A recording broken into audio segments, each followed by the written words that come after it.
우리 성도님들 폭염 중이지만은 이 말씀이 또 위로가 되고 또 우리의 문제에 해답을 찾는 그런 시간이 되기를 주님의 이름으로 간절히 바라겠습니다. 우리 앞뒤 자리에 있는 분들과 인사하겠습니다. 참 잘하셨습니다. 함께 예배 드리게 되어 너무너무 행복합니다. 성도님은 하나님 보시기에도 멋진 사람입니다. 저는 오늘 너 근심 걱정 말아라. 오늘 찬송가 382장 제목이죠. 그래서 그걸로 오늘 말씀 제목을 정했습니다. 우리 광주에서 지난주 월요일 오후에 안타까운 일이 일어났죠. 광주 시내 한복판에서 믿기 어려운 그런 사고가 발생했습니다. 10대 후반에 A양이 13층 건물 옥상에서 추락하면서 지나가던 시민들을 덮쳐가지고 총 4명의 사상자가 발생한 이 사건은 또 많은 사람들에게 충격과 안타까움을 안겨줬습니다. 추락한 10대 후반의 A양, 그리고 지나가던 10대 초반의 초등학생 B양, 그리고 그의 어머니 C씨는 사망을 했고 지나가던 남성은 어깨 부상을 입었다고 합니다. 추락한 A양은 같은 날 같은 건물 안에 있는 정신건강의학과에서 진료를 받은 다음에 옥상으로 올라간 것이 확인이 되었어요. 정신건강치료를 받은 다음에는 이렇게 위급한 심리 상태에 있으면은 항상 주변에 보호자가 있든지 간에 이와 같이 옥상에 올라가는 그런 것을 막아야 되는데 그 건물에는 아마도 그런 시스템이 되어 있지 않은 것 같다고 생각을 합니다. 참 안타깝게 생각하며 다시는 이런 일이 일어나지 않기를 바랄 뿐입니다. 요즘은 많은 사람들이 이와 같은 정신건강으로 인해 가지고 어려움을 많이 당하고 있습니다. 특별히 이런 유명인이라든가 기업인이라든가 특별히 많은 또 어려움 속에 있는 분들도 그런 정신건강의 어려움, 그래서 잠을 주무시지 못하고 그래서 여러가지 많은 질병에 고생하는 분들이 있습니다. 여러분 프로포폴 주사약이라고 여러분 들어보셨습니까? 네. 일명 우유주사는 우유주사. 제가 찾아보니까 세계적인 팝 가수 마이클 잭슨도 바로 이 프로포폴 주사를 과다 그 주사를 맞아가지고 그것이 원인이 되어가지고 2009년 6월 25일 50세에 세상을 떠난 그만큼 이 문제의 이 약이 프로포폴 주사약이에요. 우리나라도 삼성의 이재용 회장이 이 주사약을 맞아가지고 몇 년 전에 크게 보도가 된 적이 있습니다. 또 가끔 보게 되면은 유명 연예인들이 이 주사를 맞아가지고 이 프로포폴 주사약은 수면 내시경 할 때 통증을 제거할 목적으로 사용이 됩니다. 그러니까 프로포폴은 전신 마취보다도 안전하고 효과적이기 때문에 수면 내시경 할 때 짧은 그런 검사할 때 바로 이 프로포폴 주사약을 사용을 합니다. 그러니까 수면 내시경을 한 분은 다 이 프로포폴 주사약을 맞았다고 생각을 하시면 됩니다. 위 내시경을 하든가 장 내시경이라든가 그러면 수면 내시경을 했다. 그러면 거의 다 프로포폴 주사약을 맞으신 겁니다. 왜냐하면은 프로포폴 주사약을 맞으면은 단시간 내에 깊은 잠을 자게 된다고 합니다. 그래서 유명 연예인이라든가 이런 대기업의 회사 같은 경우 얼마나 스트레스가 많습니까? 그러다 보니까 깊은 잠을 못 자니까 그 주사약을 맞는 거예요. 근데 문제는 한 번 투약을 하게 되면은 한두 시간은 깊은 잠을 자게 되는데 그 다음에는 약의 효과가 떨어져 가지고 또 깬다는 거예요. 그러니까 어떻게 됩니까? 계속해서 약을 투여를 하게 됩니다. 그러니까 숙면을 취하기 위해서 프로포폴을 투여하게 되는데 반복적으로 투여를 하게 되면은 우리 몸에 내성이 생깁니다. 그러면은 그 투여량이 늘어나게 되고 결국 의존도가 높아져서 중독에 빠지게 되고 투여량이 많아지게 되면은 약물 과다가 되어가지고 순간적으로 호흡이 정지가 되고 사망할 수도 있다는 겁니다. 그래서 이 프로포폴 주사약은 엄격한 그런 의사의 처방전 없이는 시중에서 구할 수가 없어요. 근데 간혹 그런 거 있죠. 병원에서 몰래 숨겨놨다가 뭐 이렇게 누구에게 투여를 한다는 거예요. 5일이 지나면은 프로포폴 이 주사약이 거의 체내에 남지 않았기 때문에 범죄 목적으로도 사용을 한다고 합니다. 이 프로포폴을 맞으면은 우리 뇌에 도파민이라는 신경 전달 물질의 농도가 증가되어 가지고 사람들이 술에 취했을 때처럼 알딸딸하고 기분이 좋아진다고 합니다. 다시 말해서 환각 효과가 있다는 거예요. 그래서 사람들이 이 프로포폴 주사약을 많이 이렇게 맞고 또 그것을 이렇게 암암리에 거래를 하기도 한다고 합니다. 여러분 왜 사람들이 이렇게 프로포폴이나 수면제를 의지할까요? 마음에 염려, 불안, 근심이 있기 때문에 그렇습니다. 그러다 보니까 수면을 취할 수가 없게 되는 거예요. 여러분 근심이라는 단어를 헬라어로 이렇게 말하고 있습니다. 한번 화면을 보실까요? 한번 따라하실까요? 타라세스도. 마음을 뒤흔들다. 마음을 혼란하게 빠뜨리다.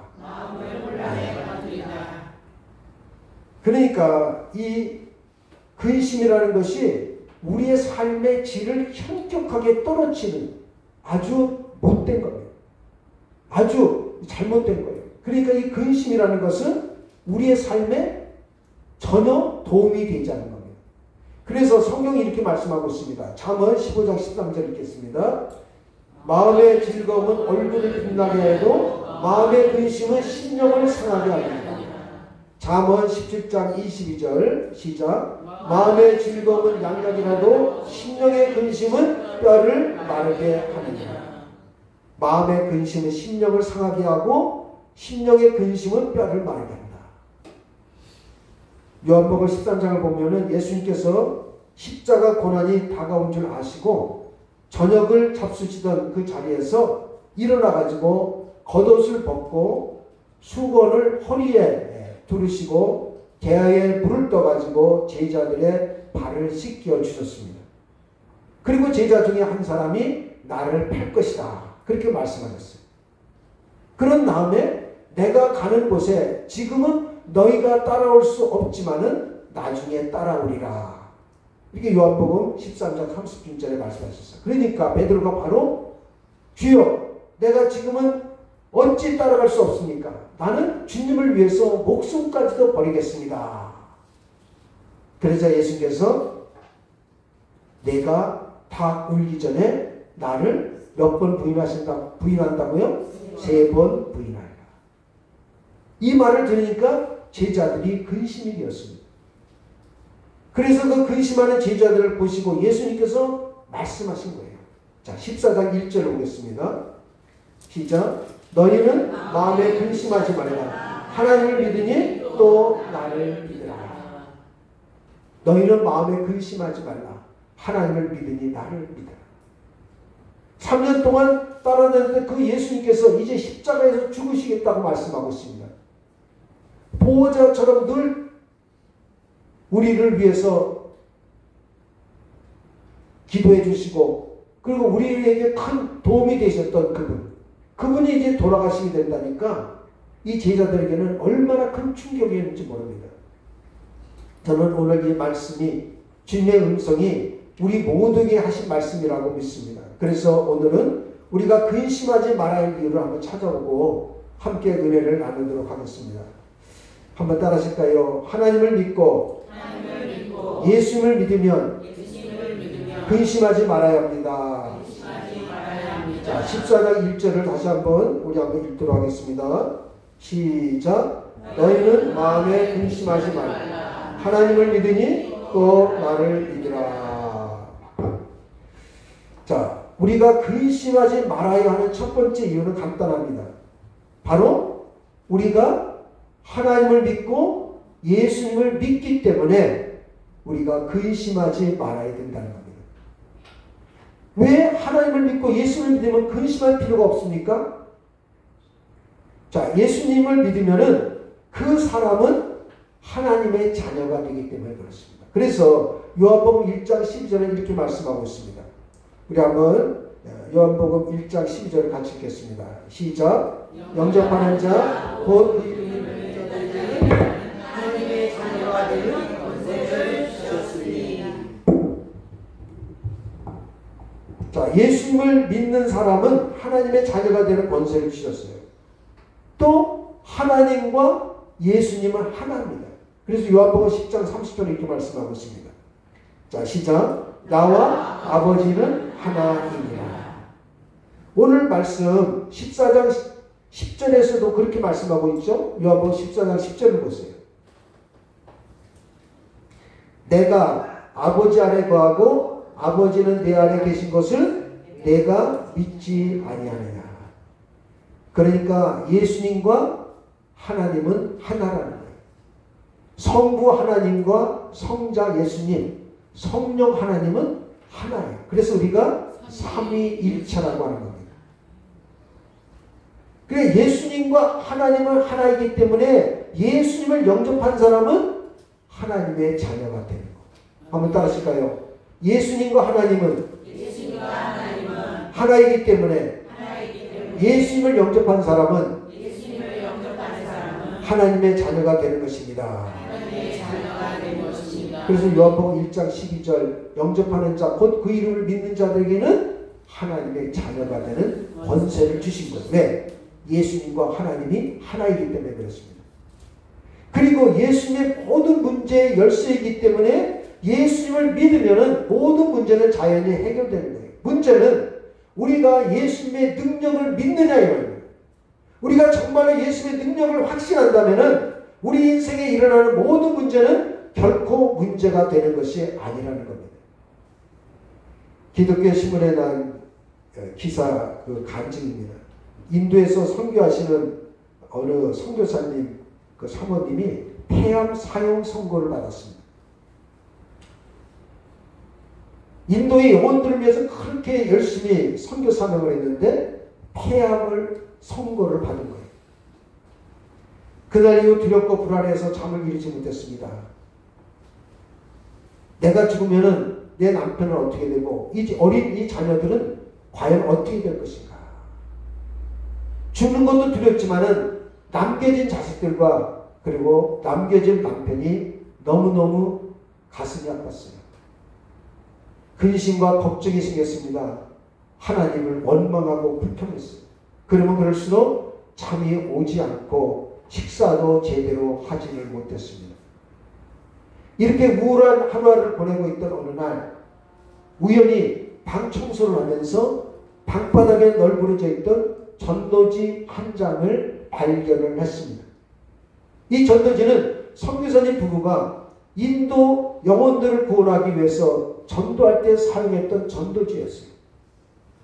그냥 무심코 그냥 전도지만 전도지 그 안에 무슨 내용이 있는지 그렇게 관심을 갖지를 않았습니다. 그런데 너무나도 이 선교사님의 사모님의 그 상황이 지금 두려움에 쌓여있고 어렵다 보니까 그 전도지를 다시 한번 자세히 읽어보게 되었습니다.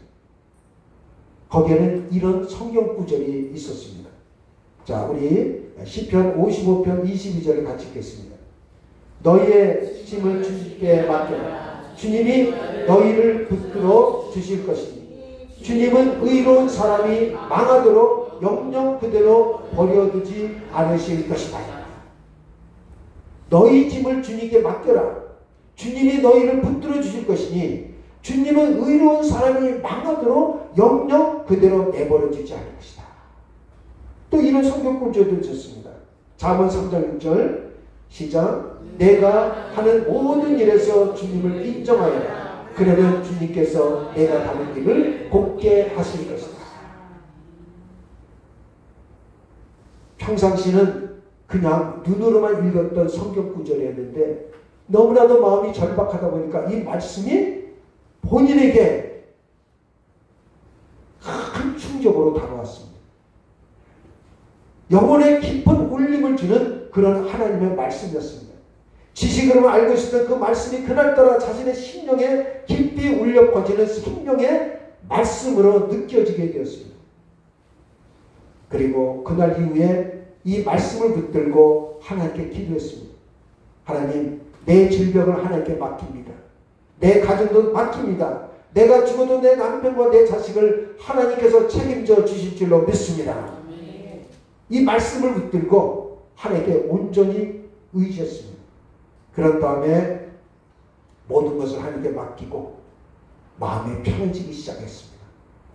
마음이 편해지다 보니까 숙면을 취할 수가 있었습니다. 이렇게 마음이 편해지고 숙면을 취하는 어느 날 꿈을 꾸게 되었습니다. 누가 나타나게 됐냐면은 예수님이 나타났어요. 하시는 말씀이 내가 죽지 않고 살아나리라. 꿈이지만은 너무너무 놀랐어요. 깜짝 놀라서 깨어났어요. 감사 기도를 했고 그날부터 몸이 회복되기 시작했어요. 그리고 식사도 잘하게 됐습니다. 한 2달 후에 다시 병원을 찾아갔습니다.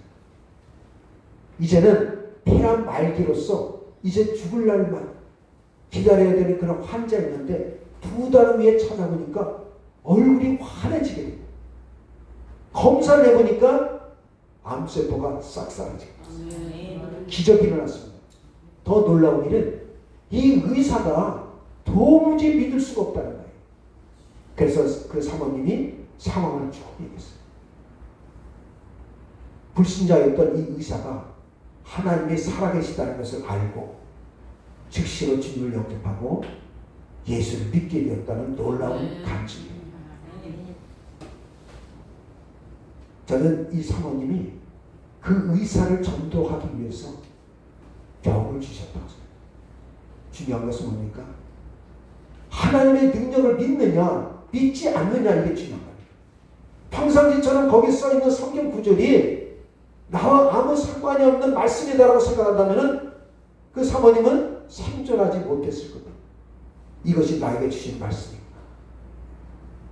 그냥 지나가던 그 말씀, 생각 없이 읽었던 그 말씀이 그날따라 나의 가슴에, 나의 영혼에 부딪혔을 때 그 말씀은 살아 역사하는 것입니다.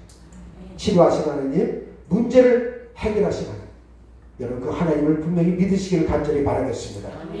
그렇기 때문에 우리가 하나님을 믿고 예수님을 믿기 때문에 우리는 근심하지 않습니다.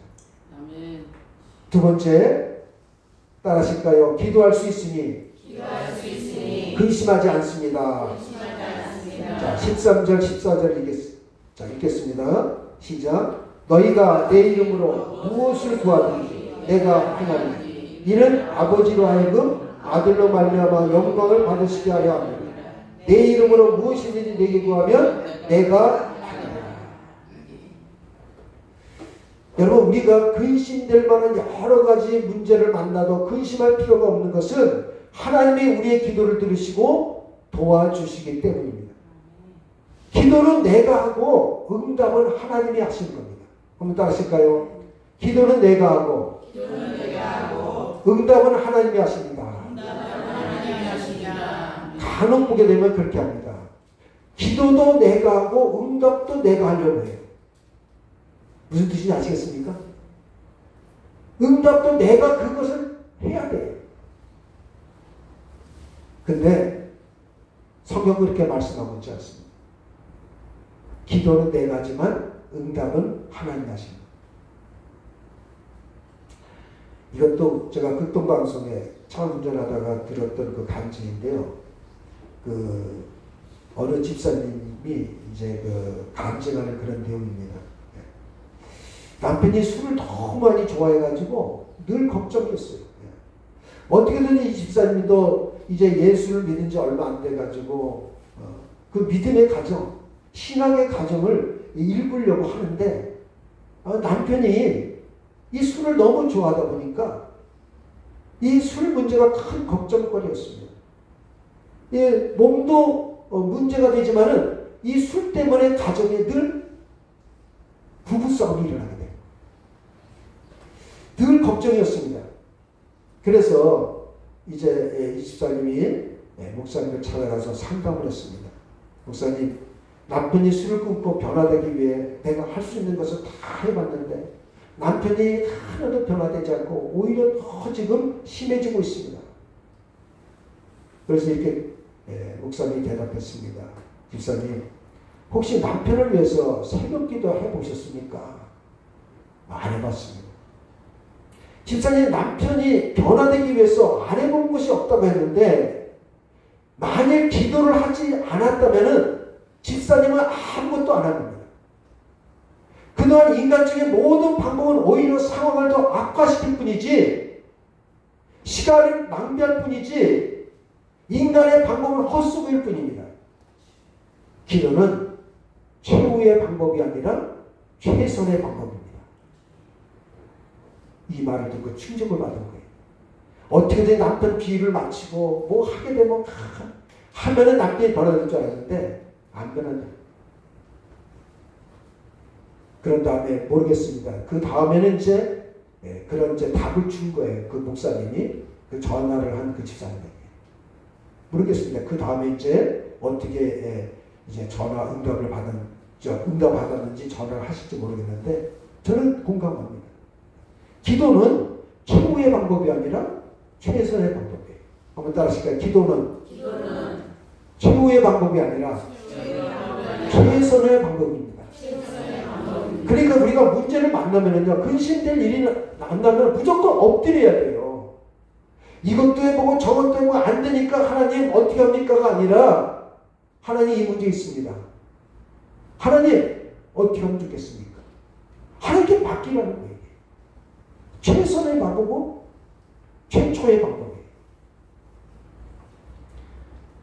여러분, 기도는 모든 문제 해결의 최상의 방법이고 최대 효과적인 비결이고 최선의 방법입니다. 완전한 해결 방법은 죽은 자 가운데서 3일 만에 부활하셔서 우리를 구원해준 예수 그리스도의 이름으로 기도하는 밖에 없다는 것을 여러분 믿으시길 바라겠습니다. 왜냐하면 죽은 자도 살리시고 없는 것도 있게 하시는 창조주 하나님이 도와주시면 무엇이든지 가능하기 때문에 그렇습니다. 그래서 마가복음 9장 23절 이렇게 말씀하고 있습니다. 우리 같이 읽겠습니다. 할 수 있거든이 무슨 말이냐. 믿는 자에게는 능히 하지 못할 일이 없느니라. 그 다음에 마가복음 11장 23절 24절 시작. 내가 진실로 너희에게 이르노니 누구든지 이 산으로 들려 바다에 던지라 그 말하는 것이 이루어질 줄을 믿고 마음에 의심하지 아니하면 그대로 되리라. 그러므로 내가 너희에게 말하노니 무엇이든지 기도하고 구하는 것을 받은 줄로 믿으라. 그리하면 너희에게 그대로 되리라. 아멘. 여러분, 기도는 모든 인생의 문제를 해결하는 열쇠입니다. 한번 따라하실까요? 기도는 인생의 문제를 해결하는 열쇠입니다. 여러분, 우리의 삶의 문제는 다양합니다. 그런데 핵심의 비결은 뭡니까? 오직 하나, 기도입니다. 그러므로 근심하거나 걱정하지 마시고 기도하는 성도들 되시기를 주님의 이름으로 축원을 드리겠습니다. 축원을 드리겠습니다. 그 다음에 세 번째 한번 따라하실까요? 성령님이 함께 하시니 근심하지 않습니다. 자, 16절부터 18절 읽겠습니다. 요한복음 14장 16절에서 18절 시작. 내가 아버지께 구하겠으니 그가 또 다른 보혜사를 너에게 주사 영원토록 너희와 함께 있게 하리니 그는 진리의 영이라. 세상은 능히 그를 받지 못하나니 이는 그를 보지도 못하고 알지도 못하니라. 그러나 너희는 그를 아나니 그는 너희와 함께 거하시며 또 너희 속에 계시겠습니다. 내가 너희를 보아 같이 버려두지 아니하고 너희에게 오리라. 특별히 17절 보세요. 그는 진리의 영이라. 세상은 능히 그를 받지 못하나니 이는 그를 보지도 못하고 알지도 못하네. 믿지 않는 사람은 그를 보지도 못하고 알지도 못하네. 성령 하나님이 어디 있어? 왜? 영이 죽었기 때문에 그래요. 영이 죽었으니까. 늘 눈에 보이는 것, 그것만 믿는 거예요. 영이 죽은 사람은 성령님이 내 안에 계시다는 것을 모르는 거예요. 여러분, 제자들에게는 예수님이 늘 곁에 계시는 것보다는 성령님이 오시는 것이 훨씬 더 도움이 됩니다. 왜냐하면 육체를 가지신 예수님은 시공간의 제한을 받을 수밖에 없어요. 갈릴리에 계신 예수님은 예루살렘에 없어요. 예루살렘에 계신 예수님은 갈릴리에 없습니다. 만약에 예수님이 지금도 살아계신다고 치면은 여러분 대한민국에 오실 수 있습니까? 응? 뭐 비행기 타고 오실 수도 있겠죠. 그래서 예수님이 돌아가시고 부활하시고 승천하신 다음에 누구를 보내주신다고요? 성령님을 보내주신다는 거예요. 성령님은 육체를 입지 않기 때문에 언제 어디서나 우리를 도와주실 수 있습니다. 여러분, 그 성령님이 내 안에 계시다는 것을 우리가 신학적인 용어로 내주하시라. 내주하심. 한번 따라 하실까요? 내주하심. 내주하심. 성령님이 내 안에 계신다. 내주하신다. 성령님이 내 안에 거하시면서 영원토록 나를 떠나지 않고 나와 함께 하신다. 아멘. 여러분, 생각하면 생각할수록 얼마나 여러분 감격스러운 일입니까? 성령님이 내 안에 거하시면서 영원토록 나를 떠나지 않으신다는 거예요. 다시 말해서 하나님이 내 안에 계시면서 영원토록 떠나지 않고 나를 도와주신다고 말씀을 하고 있습니다. 더욱 감격스러운 말씀이 18절이에요. 자, 18절을 보겠습니다. 시작. 내가 너희를 모아 같이 버려두지 않고 너희에게로 오리라. 지금 예수님은 십자가 사건을 앞에 두고 있습니다. 곧 이 세상을 떠나시게 될 것을 생각하고 제자들을 보니까 고아와 같이 보였어요. 그렇죠. 늘 보호자 역할을 하셨던 예수님인데 이제 예수님이 십자가를 지셔야 되는 상황이 다가오고 있습니다. 그러니까 그 제자들이 참 부모를 잃은 고아처럼 보이는 거예요. 그런 제자들을 보시고 너희를 고아와 같이 버려두지 않겠다 말씀하고 있습니다. 이 말씀은 제자들에게만 하신 말씀이 아니라 우리에게 똑같이 해당되는 말씀입니다. 제자들이 예수를 3년 동안 따라다녔는데 느닷없이 예수님께서 떠나지니까 걱정과 불안과 초조가 꽉 들어찼습니다. 그때 주님께서 말씀하십니다. 내가 아버지께 구하면 아버지께서 다른 보혜사를 너에게 보내셔서 너희가 영원 함께 하실 것이다. 절대로 너희를 고아 같이 버려두지 아니하실 것이다. 그렇게 지금 말씀하고 있습니다. 여러분, 지금도 성도 여러분의 그런 심령 속에 성령님이 함께 계십니다. 성령님이 내주하고 계십니다. 여러분, 성령님을 헬라어로, 자, 화면을 보실까요? 따라 하실까요? 파라클레토스. 자, 파라클레토스는 곁에서 돕는 자, 변호사, 보호자, 상담자, 위로자, 이런 뜻이 있어요. 그러니까 성령님은 항상 우리 곁에서 보호자처럼 우리를 도와주시는 분이에요. 보호자처럼 우리에 딱 붙어가지고 우리를 보호하고 계시다는 겁니다. 하나님께서 하나님의 자녀를 섬기고 보살피라고, 심지어는 하나님께서 누구까지 보내주셨냐면 천사까지 보내주셨습니다. 그래서 히브리서 1장 14절은 천사를 보내주셨다고 말씀하고 있습니다. 또 악한 자가 만지도록 못하도록 보호하신다고 요한일서 5장 18절을 말씀하고 있습니다. 그러므로 늘 성령님과 동행하시기 바랍니다. 성령을 인정하고 환영하고 모셔드리고 의지하시기를 간절히 바라겠습니다. 이처럼 우리는 성령님이 함께 하시기 때문에 우리는 두려워하지 않습니다. 근심하지 않습니다. 이제 말씀을 정리하겠습니다. 사랑하는 성도 여러분, 세상을 살아가면서 근심 걱정할 일은 참 많지만은 우리는 하나님을 믿는 신앙입니다. 그러므로 주님의 오늘 말씀을 여러분 듣고 순종하시길 바라겠습니다. 너희는 마음에 근심하지 말라. 하나님을 믿으니 또 나를 믿으라. 한번 따라하실까요? 너희는 마음에 근심하지 말라. 하나님을 믿으니 또 나를 믿으라. 자, 그렇기 때문에 첫째, 하나님을 믿고 예수를 믿으면 여러분 근심하지 마시기 바랍니다. 왜냐하면 우리는 하나님의 자녀이기 때문에 그렇습니다. 우리 영적인 부모가 하나님이신데 하나님이 우리를 보호해 주시고 우리의 근심 걱정되는 그 문제를 해결해 주신다고 말씀하고 있지 않습니까? 근심 걱정을 내려놓으시기 바라겠습니다. 하나님 믿고 예수를 믿으면 모든 근심 걱정을 그분께 맡기시길 바라겠습니다. 우리가 근심 걱정에서 문제가 해결되면 얼마든지 근심 걱정할 수 있어요. 그런데 근심 걱정에서 우리에게 도움되는 것은 1도 없습니다. 그렇기 때문에 우리는 모든 문제를 근심 걱정하지 마시고 하나님께 내어 맡기시기를 바라겠습니다. 두 번째, 우리가 근심 걱정하지 않는 이유가 있습니다. 한번 따라하실까요? 기도할 수 있기 때문에 근심 걱정하지 않습니다. 우리가 무엇이든지 하나님께 구하면 하나님께 하늘문을 여시고 응답해 주시겠다고 말씀하고 있습니다. 그렇다면 기도하지 않는 여러분 문제,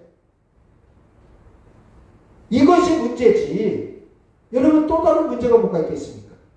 하나님이 기도하면 응답해 주시다고 말씀해 주시는데 기도하지 않는 게 문제지 뭐가 문제가 되겠습니까?